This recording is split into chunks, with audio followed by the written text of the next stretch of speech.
નમસ્કાર દર્શક મિત્રો, ફરી એક વખત આપ સર્વે મિત્રોનું હાર્દિક સ્વાગત છે આજના નવા હવામાન સમાચારના વિડીયોની અંદર। મિત્રો, અત્યારે સમાચારની અંદર વાત કરીએ તો હાલ હવામાનને લઈને મોટા સમાચાર સામે આવી રહ્યા છે। ભર ઉનાળે જામ્યો છે વરસાદી માહોલ।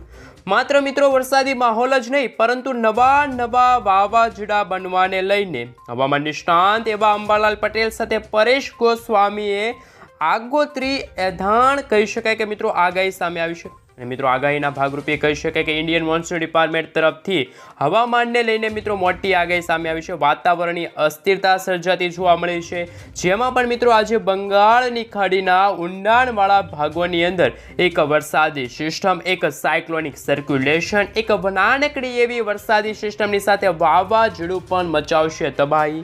જ્યાં મિત્રો તમે જોઈ શકો છો તમારા મોબાઈલ સ્ક્રીનની અંદર કે જે બંગાળની ખાડીથી લઈને અરબ સાગરનો જે ભાગ છે ત્યાં અત્યારે એક વરસાદી સિસ્ટમ આકાર પામતી જોવા મળી રહી છે। ભર ઉનાળે જામ્યો છે વરસાદી માહોલ। મિત્રો હાલ ગુજરાતમાં તો ગરમી તમામ રેકોર્ડ દિવસે ને દિવસે તોડી રહી છે। એટલે કે મિત્રો બપોરના સમયગાળા દરમિયાન ગુજરાતમાં આજે તો મહત્તમ તાપમાન ગરમીને લઈને કહી શકાય કે કેટલું રહેવાનું છે તેમના વિશે વાત કરીએ તો મિત્રો કચ્છ લાગુના વિસ્તારની અંદર આજે ખાવડ લાગુના વિસ્તાર છે, નડિયાદ લાગુના વિસ્તાર છે, ગાંધીધામ લાગુના વિસ્તાર છે, જેમાં મિત્રો આજે કચ્છ લાગુના વિસ્તારની જેમાં ખાવડ લાગુના વિસ્તાર છે ત્યાં 41 ડિગ્રી સેલ્સિયસ સુધીનું મહત્તમ તાપમાન છે નોંધાયેલું જોવા મળી રહ્યું છે। આ બાજુ મિત્રો તમે જોઈ શકો છો કે ગુજરાતના જે દરિયાઈ કાંઠાનો ભાગ છે, અરબ સાગરને અડીને આવેલો દરિયાઈ પટ્ટીનો જે ગુજરાતનો ભાગ છે, સૌરાષ્ટ્ર લાગુનો ભાગ છે, જેમાં મિત્રો ખાસ કરીને આજે ભાવનગર લાગુનો વિસ્તાર છે ત્યાં પણ 41 ડિગ્રી સેલ્સિયસ સુધીનું તાપમાન જોવા મળી રહ્યું છે। આ બાજુ મિત્રો આપણે વાત કરીએ તો દ્વારકાથી જામનગર લાગુના વિસ્તાર છે ત્યાં પણ મિત્રો 35 ડિગ્રી સેલ્સિયસ સુધીનું સરેરાશ તાપમાન જોવા મળી રહ્યું છે। જૂનાગઢમાં મિત્રો આજે 42 ડિગ્રી સેલ્સિયસ સુધીનું મહત્તમ તાપમાન છે જોવા મળી રહ્યું છે। મિત્રો દિવસે દિવસે ગરમી અને ઉકળાટનું પ્રમાણ વધી રહ્યું છે। એપ્રિલ મહિનાની શરૂઆત થઈ ગઈ છે અને મિત્રો ખાસ કરીને ઉનાળાની પણ શરૂઆત થઈ ગઈ છે। હીટવેવ વધવાને લઈને પણ હવામાન નિષ્ણાંત એવા અંબાલાલ પટેલ સાથે ખાસ કરીને પરેશ ગોસ્વામીએ મિત્રો હાલ ગુજરાત ઉપર મિત્રો હાલ આવું જો તાપમાન જોવા મળશે તો વર્ષ 2025ના ચોમાસાને લઈને પણ હાલ ખાસ કરીને મોટી આગાહી સામે આવી છે। ખેડૂતો માટે વાવણીની તારીખ પણ હાલ જાહેર થઈ ગઈ છે। ખેડૂતો માટે યોગ્ય સમય કયો છે પાકનું વાવેતર અને વાવણી માટે તો મિત્રો હાલ આપને જણાવી દઈએ તો ગુજરાતની અંદર સરેરાશ 22 જૂનથી લઈને મિત્રો 27 જૂનનો જે સમયગાળો છે, એટલે કે મિત્રો છઠ્ઠા મહિનાની 22 તારીખથી લઈને 27 તારીખનો સમયગાળો હશે ત્યારે મિત્રો એક વરસાદી રાઉન્ડ આવશે ને મિત્રો એ વરસાદ છે ખેડૂતો માટે વાવણી સ્વરૂપે વરસાદ છે જોવા મળશે। પરંતુ મિત્રો આ બાજુ તમે જોઈ શકો છો અત્યારે ખાસ કરી મિત્રો જે બંગાળની ખાડીનો જે ઊંડાણવાળો ભાગ છે ત્યાં દિવસે ને દિવસે એક નાનકડી એવી વરસાદી સિસ્ટમ ધીમે ધીમે આગળ વધતી જોવા મળી રહી છે। મિત્રો આ વરસાદી સિસ્ટમ પોતાની તરફ ભેજયુક્ત પવનો ખેંચી રહી છે, વાતાવરણીય જે વાદળાઓ છે એને પણ ખેંચી રહી છે અને મિત્રો એક નાનકડી એવી લો પ્રેશર વરસાદી સિસ્ટમ જોવા મળી રહી છે। બીજી બાજુ મિત્રો આપણે વાત કરીએ તો રેન અને ઠંડર એટલે કે મિત્રો કહી શકાય કે વરસાદ અને જે વીજળીના ચમકારાને લઈને શું નવી આગાહી સામે આવી છે તો મિત્રો તમે જોઈ શકો છો ખાસ કે મિત્રો અત્યારે આ અરબ સાગરનો ભાગ છે અને હિન્દ મહાસાગરનો જે ઊંડાણવાળો ભાગ છે ત્યાં અને સાથે સાથે બંગાળની ખાડીનો ભાગ છે, અરબ સાગરનો ભાગ છે અને બંગાળની ખાડીનો ભાગ, આ બંને ભાગોની અંદર વાતાવરણની અસ્થિરતા સર્જાવાની છે। સાથે મિત્રો જે ભારતના જે ઉત્તર ભારતના ભાગો છે ત્યાં પણ મિત્રો દિવસે દિવસે ભારે પવનો ફૂંકાઈ રહ્યા છે। ગરમી અને ઉકળાટનું પ્રમાણ પણ દિવસે દિવસે વધી રહ્યું છે। આ સાથે મિત્રો ભારતના જે સરહદી ભાગો છે ત્યાં પણ મિત્રો તમે જોઈ શકો છો જેમ દિવસો પસાર થશે તેમ વરસાદી સિસ્ટમની આકારણી છે એ પણ બદલાતી જોવા મળવા છે। મિત્રો 10 તારીખની જે રાત્રિનો સમયગાળો છે ત્યારે ભારતના જે ખાસ કરીને જે બંગાળની ખાડીને અડીને આવેલા જે પણ ભાગો છે જેમ કે મિત્રો હવે આપણે વાત કરીએ તો દક્ષિણ ભારતના ભાગો છે, બેંગલુરુ લાગુના વિસ્તાર છે, બેંગલવી લાગુના વિસ્તાર છે, શ્રીલંકા લાગુના વિસ્તાર છે, આ બાજુ મિત્રો ભુવનેશ્વર લાગુના વિસ્તારની અંદર, ધાણવડ લાગુના વિસ્તારની અંદર, વિશાખાપટ્ટનમના લાગુના વિસ્તારની અંદર પણ વાતાવરણીય અસ્થિરતા છે સર્જાતી જોવા મળી રહી છે। સાથે સાથે મિત્રો ખાસ કરીને ભારતના જે પશ્ચિમી ભારતના ભાગો છે ત્યાં પણ મિત્રો ખાસ કરીને વાતાવરણીય અસ્થિરતા સર્જાણી છે। ભર ઉનાળે જામ્યો છે વરસાદી માહોલ, પરંતુ ગુજરાતમાં મિત્રો કોઈ વરસાદની કે માવઠાની કે કોઈ વાદળછાયું વાતાવરણ રહે એવી કોઈ આગાહી સામે નથી આવી। ગુજરાતમાં હીટ વેવ વધવાને લઈને ગરમી અને ઉકળાટનું પ્રમાણ વધવાને લઈને સૌથી મોટા સમાચાર સામે આવી રહ્યા છે હવામાન સમાચાર। હવે મિત્રો આપણે જાણીશું કે જે ઇન્ડિયન મોન્સૂન ડિપાર્ટમેન્ટ તરફથી એટલે કે IMD તરફથી જે મિત્રો સમગ્ર ભારત દેશને લઈને અને ગુજરાત રાજ્યને લઈને શું નવી આગાહી સામે આવી છે, શું ગુજરાતમાં પણ આગામી દિવસોની અંદર હજુ પણ હીટ વેવ વધવાને લઈને સૌથી મોટા સમાચાર સામે આવી શકે છે એમના વિશે મિત્રો સવિસ્તાર ચર્ચા કરીએ તો મિત્રો ઇન્ડિયન મોન્સૂન ડિપાર્ટમેન્ટ તરફથી એટલે કે IMD તરફથી જે નકશા રજૂ કરવામાં આવી રહ્યા છે એમના ઉપર નજર કરી લઈએ।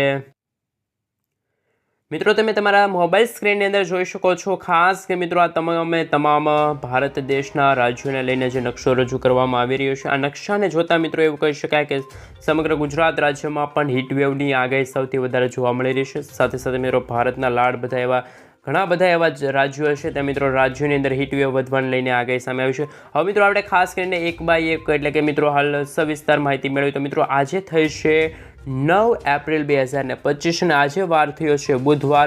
મિત્રો બુધવારને લઈને હવામાન વિભાગ હવામાન નિષ્ણાત અંબાલાલ પટેલ સાથે પરેશ ગોસ્વામીએ મિત્રો આગાહી વ્યક્ત કરી છે। સાથે મિત્રો ઇન્ડિયન મોન્સૂન ડિપાર્ટમેન્ટ તરફથી એટલે કે IMD તરફથી પણ મિત્રો સમગ્ર ભારત દેશને લઈને જે નકશો રજૂ કરવામાં આવી રહ્યો છે એ મિત્રો તમે તમારા મોબાઈલ સ્ક્રીનની અંદર જોઈ શકો છો। સૌથી પહેલાં મિત્રો આપણે ગુજરાતને લઈને શું આગાહી કરવામાં આવી છે તેમના વિશે વાત કરીએ તો મિત્રો ગુજરાતમાં કોઈ વરસાદ કે માવઠું પડે એવી કોઈ આગાહી સામે નથી આવી, પરંતુ ગુજરાતમાં અત્યારે હીટવેવ વધવાને લઈને આગાહી સામે આવી છે। મિત્રો અત્યારે તો હાલ ગુજરાતમાં ઓરેન્જ એલર્ટનું જે એલર્ટ આપવામાં આવ્યું છે, પરંતુ જેમ જેમ દિવસો પસાર થતા જશે તેમ તેમ ગુજરાતના વાતાવરણમાં પણ મોટી અસ્થિરતા સર્જાતી જોવા મળવાની છે। આ બાજુ મિત્રો તમે જોઈ શકો છો કે બંગાળની ખાડીને અડીને આવેલો જે ભાગ છે ગુજરાતનો, જેમાં વિશાખાપટ્ટનમ છે, ભુવનેશ્વર છે, મેઘાલય લાગુના વિસ્તાર છે, આ તમામ વિસ્તારની અંદર મિત્રો ફરી એકવાર ભર ઉનાળે જામશે ચોમાસા જેવો માહોલ। મિત્રો ખાસ કરીને આવતીકાલે પણ તમે જોઈ શકો છો 10 એપ્રિલ 2025ના રોજ ગુજરાતનું વાતાવરણ બિલકુલ ચોખ્ખું જોવા મળશે। ગુજરાતમાં કોઈ પણ મિત્રો વરસાદ પડવાને લઈને કોઈ આગાહી સામે નથી આવી, માત્ર દક્ષિણ ગુજરાતના ભાગોની અંદર હીટવેવ વધવાને લઈને સૌથી મોટા સમાચાર સામે આવી રહ્યા છે। પરંતુ મિત્રો જેમ જેમ દિવસો પસાર થશે તેમ તેમ ભારતના જે આ ભાગો તમે જોઈ શકો છો જ્યાં યલો એલર્ટની જે મિત્રો ખાસ કરીને જે આગાહી સામે આપવામાં આવી છે, એલર્ટ દર્શાવવામાં આવી રહ્યું છે। મિત્રો આ એલર્ટનું મુખ્ય કારણ એ છે કે આ ભાગોની અંદર વરસાદી રાઉન્ડ છે જોવા મળશે। ભારે વરસાદ તો અમુક ભાગોમાં ધોધમાર વરસાદ વરસવાને લઈને પણ સૌથી મોટા સમાચાર સામે આવી શકે છે। જેમ જેમ મિત્રો દિવસો પસાર થશે 11 એપ્રિલ છે, 12 એપ્રિલ છે, આ મિત્રો 11 તારીખનો મેપ છે અને 12 તારીખનો મેપ છે, જેમાં ગુજરાત રાજ્યને લઈને મિત્રો કોઈ પણ હીટવેવ કે વરસાદ વરસવાને લઈને કોઈ આગાહી સામે આવી નથી। પરંતુ મિત્રો જે આ ભારતનો જે આ ભાગ છે તમે જોઈ શકો છો, આ ભાગની અંદર અત્યારે હાલ ખાસ કરી મિત્રો અત્યારે યલો એલર્ટની ચેતવણી છે દર્શાવવામાં આવી રહી છે, એટલે કે વરસાદ વરસવાને લઈને સૌથી મોટા સમાચાર સામે આવી રહી છે।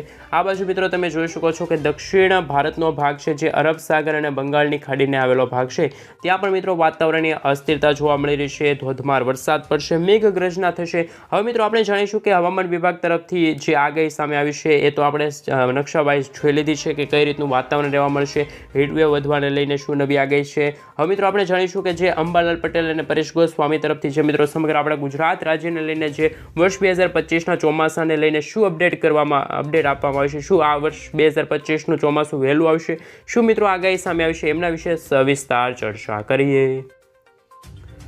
મિત્રો હાલ તમે તમારા મોબાઈલ સ્ક્રીનની અંદર જોઈ શકો છો વિન્ડી એપ્લિકેશનના માધ્યમથી હું તમને જણાવું કે આવનારું ચોમાસું છે મિત્રો વર્ષ 2025નું કેવું જોવા મળશે। એ પહેલાં મિત્રો આપણે સેટેલાઇટ પિક્ચર ઉપરથી જોઈએ કે અત્યારનું વાતાવરણ કેવું જોવા મળી રહ્યું છે સેટેલાઇટ પિક્ચરના માધ્યમથી।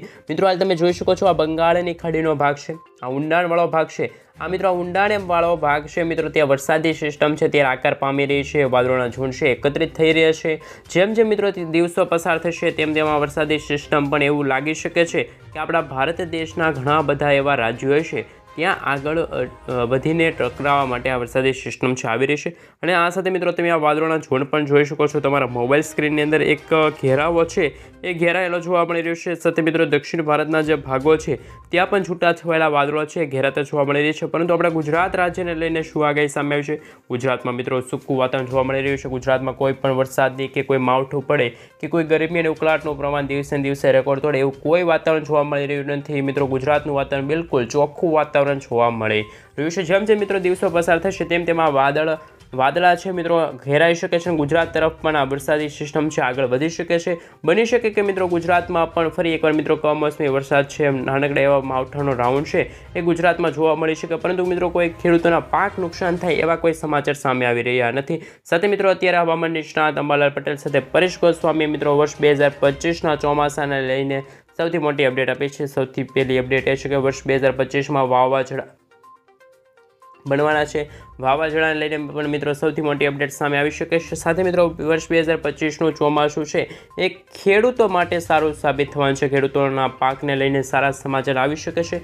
ખેડૂતો માટે પણ મિત્રો મહત્વપૂર્ણ આગાહી સામે આવી શકે। ખેડૂતોએ પણ હાલ મિત્રો ચોમાસાને લઈને સૌથી મોટા સમાચાર સામે આવી રહ્યા છે। વર્ષ 2025નું ચોમાસું ખેડૂતો માટે ફાયદાકારક સાબિત થઈ શકે છે। તો મિત્રો ખાસ કરીને હજુ સુધી તમે અમારી આ ગુજ્જુ વેધર યુટ્યુબ ચેનલને સબસ્ક્રાઇબ ન કરી હોય તો મિત્રો ખાસ કરીને વિડીયોને એક લાઇક આપી દેજો। સાથે ચેનલ પર જો નવા છો તો ચેનલને સબસ્ક્રાઇબ કરી દેજો, જેથી કરીને મિત્રો દિવસભરના અને તમને ખાસ કરીને દરેક પલ પલની જે હવામાનની ખબર છે એ સૌથી પહેલાં તમને મિત્રો આ ગુજ્જુ વેધર યુટ્યુબ ચેનલના માધ્યમથી મળી જાય। મિત્રો રોજે તમે હવામાન સમાચાર મેળવવા માંગતા હોય અને તમારા મિત્રોને પણ આ ચેનલ છે એ ખાસ કરીને શેર કરી દેશો, જેથી કરીને મિત્રો તમારા મિત્રો છે એ પણ આ દરરોજના હવામાન સમાચાર છે એ જાણી શકે।